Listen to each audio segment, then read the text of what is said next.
From beautiful Jerusalem, welcome to this week's episode of Something for Shabbos on the Schmoozing podcast channel with me, David Goodwin, and Rabbi Menachem Salasnik. Parashat Devarim. We are in the final 100 meters of the Torah for 5784 Devarim. Yeah, the last book. The last book. What's interesting is there's so much to pick from. First of all, you can do your little summary in a minute, but there's so much to pick from every parsha in Devarim because it is super packed. Yeah, and I'm fascinated which bit you're going to pick from. So first off, summary, and then sure. So Devarim, Moses is the end of his life. He's giving his final sermon to the Jewish people before he says goodbye, and he's doing a recap of the last 40 years. That's essentially what he's doing the whole way through the book. In this particular parasha, he starts off by reminding them that they're on the cusp of going in. And the main thing he talks about is the Meraglim, the spies. That was the kickoff for having to spend 40 years in the desert. And he also talks about more recently the fact that they have managed to defeat these very prominent kings and nations who are blocking the Jews from entry into Israel. That's essentially a summary of the parasha. Strong, large, forceful nations, not some weakling. Correct. Correct. Okay, so of all of that, what are you picking? So actually, I want to have a look at something that is sort of slightly on the side. Okay. Devarim is always the Shabbat before Tisha B'Av. Tisha B'Av, the day, the 9th of Av, when we remember the destruction of two temples by the Babylonians and then hundreds of years later by the Romans. And we, when we sit on the floor on Tisha B'Av night, we say the Eicha, which is this part prophecy by Jeremiah, by Yirmiyahu, about the destruction of the first temple. And it's got a tune. We Jews know how to do music. The tune of Eicha is unparalleled. It's this soulful crying. You feel it. Na, na, na, na, na, na, na. It's this sort of you can feel 2,000, 3,000 years of Jewish crying. You feel it as we're saying it. It's not so much tearful and wailing. It's contemplative like pain. Pain, yeah. I think it's like suffering, and it's all in there without you. I mean, you can cry, but it's that undertone of like, oh my gosh. Yeah, yeah. Okay. Heaviness. It's heaviness. Yeah, heaviness, yeah. And the first word, Eicha, means how. Okay? The first verse there is, Eicha yashva vadad. How is it that this great teeming Jerusalem, with the noises and the sounds and the laughter of the kids running through the streets, how can it be that it's become this widowed, alone, destroyed place? Right? How could that have happened? Okay? And why am I mentioning this? Because we do something really, really interesting this week on Shabbat. When we're going through the laning, when we are doing the Kriyat Torah, the reading of the Torah, it gets to a certain verse here, verse 12 of the first chapter, and we switch tunes. Right. We're doing the normal tune for the laning, and suddenly we switch tunes to the Eicha tune for these words, 𝗄𝗄𝗄𝗵 𝗄𝗄𝗄𝗵𝗵. How Moshe says to the Jewish people, how could I turned to God and I said, how can I possibly by myself carry all of these people with all of their annoyances and all of their arguments? And how can I do that? Dafka in that tune. In that tune, we switch. At that poignant moment before Tisha B'Av. Right. Now, I suppose you could say, if you're looking for like a cute thing, you could say, well, it starts with the same word, Eicha. Right. So therefore, we'll switch to that tune. But it's got to be deeper than that. It's not just, because it's the week before Tisha B'Av. There has to be something deeper going on here. And I think that the point here is something very, very, very simple. Eicha, the same letters, Eicha, Aleph, Yud, Kaf, He, appear in the Torah right at the beginning, vowelized differently, and it's the word Ayeka. And it's the word, where are you? That's what it means. It means, where are you? After Adam and Eve had disobeyed and they'd eaten from what they were not supposed to eat, they go and hide. And then God calls out to them and says, where are you? Now that's absurd. What do you mean? Physically, it's absurd. Yeah. What do you mean, where are you? Right. God can see everything. He knows everything. Right. And therefore, the deep sources explain that God spoke according to what they were thinking. They got to a stage, Adam and Eve, that they thought that maybe God's not around. Maybe he doesn't know everything. Maybe he's not in control of everything. And therefore, they heard, Ayeka, where are you?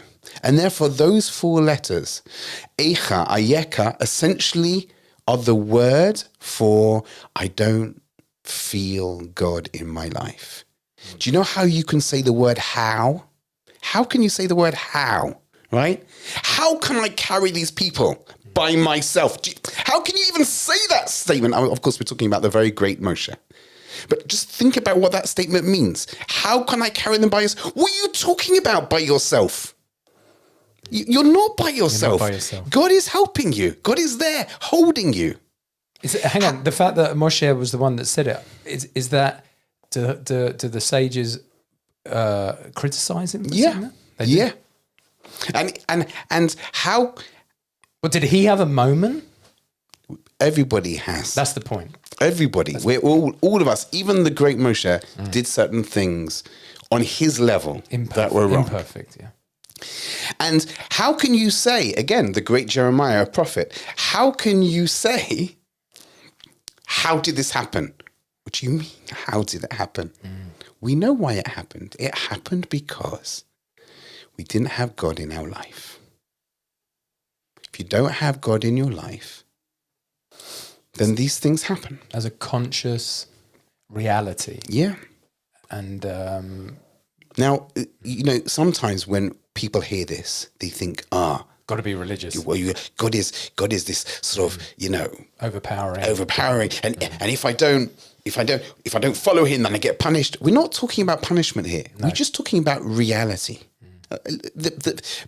Perhaps the best way to understand it is a very, very simple thing, right?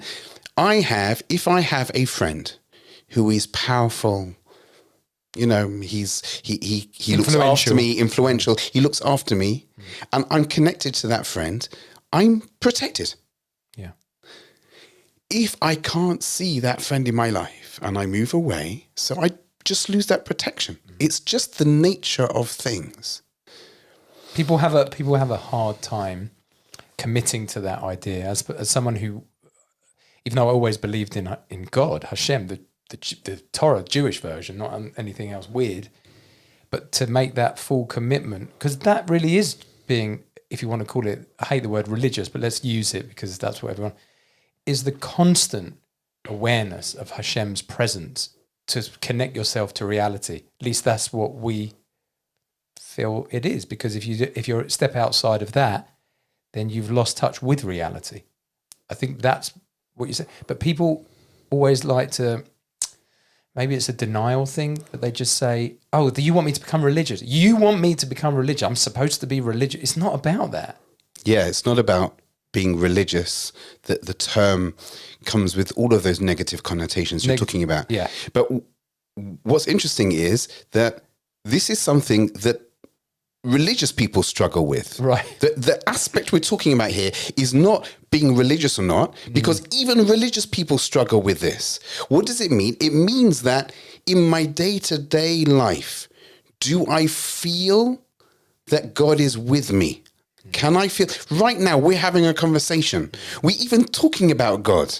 Did we think that God was in the room with us, helping us until I just said those words? Probably not. This is not a work for a non-religious person to become religious, or where religious people can say, oh, we've got this sorted. No, this is something that every single person needs to work on. We're being held and loved and supported the whole time. And we need to become aware of that on a moment by moment basis. How do we do it? I could make some suggestions. One of them is start a conversation. Start a conversation. Between who? Between yourself and God. And God, who's always there. People don't know how. It's there's a creativity in being this, again, religious, spiritual, I don't know what you want to call it. You have to be creative. I happen to love davening. The words, I have my stabilizers of the English translation because I'm still needing it. But the words, just in any part of Tefillah, not necessarily in Shemona Esrei, but it's like you read one sentence in from the Siddur and you're like, whoa, that demonstrates this powerful friend, like you said, and you feel confident. And we Jews need confidence, especially like now we're on the brink of who knows what. Right. With Iran. This week. It's like any moment. Day to day, where we're just waiting, as it were. It's weird. Right? And we should be having a conversation. We should be sitting down. Having the confidence. Or walking around and speaking. Now, I know that everybody thinks that if you go and speak to yourself, right, then there's something wrong with you. Mm-hmm. But we have to sort of overcome that, and we need to start a conversation. He's with us the whole time, holding us the whole time. Occasionally we get glimpses of it, like when 300 plus rockets were sent over. Who knows what's going to happen this time? Mm-hmm. Okay. And everything worked. Occasionally we get glimpses of it, but he's there all the time. And, we were both unwell, so we weren't able to do a podcast for Balak. Mm-hmm. But just looking back to Balak, the story of Balak is unbelievable in that from the moment that the Jewish people are made as a people, it is the only story where the whole story takes place off stage, meaning the Jews are not there. They don't know what's going on.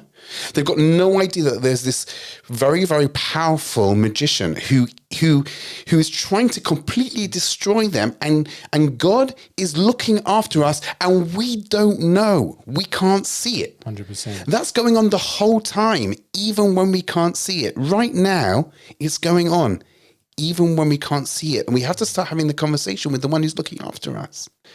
Why wouldn't we want to have a conversation with the one who's looking after us? I'm like that. Because I feel like it's a necessary thing for me to do. I'm always talking to Hashem in English, in Hebrew, whatever. But why do you think people are reluctant to do that? Is it some kind of a weird admission that I'm not in control, and humans love this control, especially in this generation? I need to be in control. It cannot be anything else. It's me, me, me, me, me. I make my money. I make everything. But when you say to Hashem, Ana Hashem Oshi Ana, save us. I mean, that is what this comes down to. That's like constant. People have a hard time, I think, just admitting that they're not it. I definitely hear that. I think that's true. There's a truth there.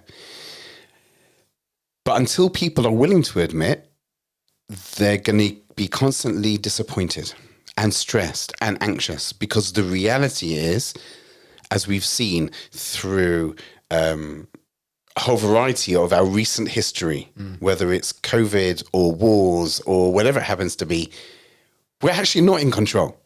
We are not in control. My whole life completely changed, I would say, for the better in the end, because of Corona. I was flying every other week, and suddenly my whole parnasa, my whole way of earning a livelihood is stopped. And what am I going to do now? Right. But God's in charge. Now, if you don't think that there is a loving controller or a loving director, so then your whole life's going to be anxiety. So I see why people don't want to relinquish control. But ultimately, it's probably the happiest that a person can be when they're willing to relinquish control. This show is brought to you by Dream Digital Art, the place to buy the coolest Jewish and Israel-related art pieces and products. As a schmoozing podcast fan, you'll get 10% off your online order with the promo code shmooze10.